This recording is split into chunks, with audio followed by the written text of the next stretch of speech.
Hello, everybody. My name's Alex Shoemate, and this is my book talk.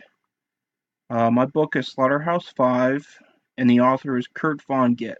He was born November 11th, 1922, and he died April 11th, 2007, at 84 years old. He wrote 14 novels, 3 short story collections, 5 plays, and 5 works of nonfiction, and his literary career spanned 50 years. His awards and accolades are: he is in the Science Fiction Hall of Fame. He won the Hugo Award for Slaughterhouse-Five.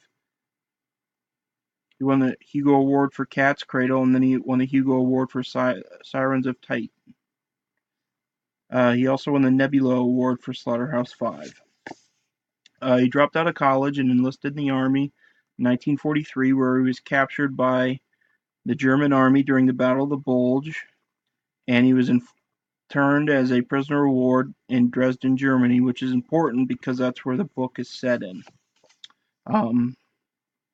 While he was a POW, he survived the bombing of Dresden, which was a controversial act by the Allies, which killed a lot of civilians.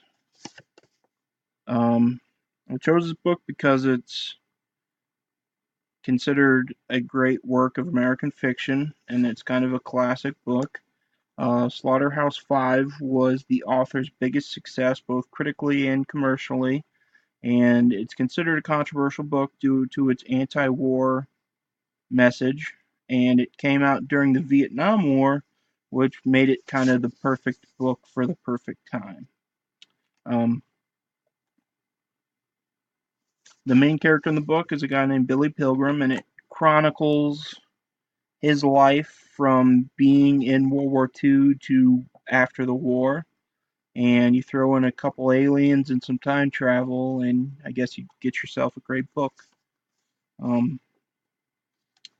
The background I have here on either side, the one on the left that's a quote that kept reoccurring throughout the book, and the one on the right, after one of the characters dies, that is put there to represent his headstone. So as far as my passages from the book, while Billy is a prisoner of war, there is and a German sympathizer is trying to get the prisoners of war to switch sides, and there's a guy named Campbell.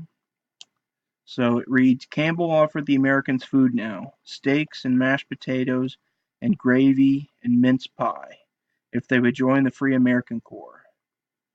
Once the Russians are defeated, he went on, you will be reparated through Switzerland. There was no response. You're going to have to fight communists sooner or later, said Campbell. Why not get it over with now? I picked that because it was kind of a true statement, seeing as post-World War II, we were in a Cold War for 40 years with the Russians. And I thought that was kind of interesting. My second one, which is the first paragraph of the 10th chapter, it reads, Robert Kennedy, whose summer home is 8 miles from the home I live in, all year round, was shot 2 nights ago. He died last night, so it goes. Martin Luther King was shot a month ago. He died too, so it goes.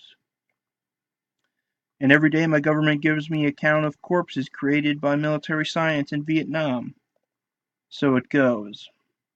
My father died many years ago now, of natural causes, so it goes. He was a sweet man. He was a gut nut, too. He left me his guns. They rust. I picked that because now we're going through a time where there's a lot of shootings and there's a lot of controversy with gun ownership, so I thought that kind of struck a chord. The fact that this book was written 40 years ago and kind of something that was written then still carries over till today. So that was my book talk. Thanks for listening, guys. Had a good semester, and hope everyone has a good summer.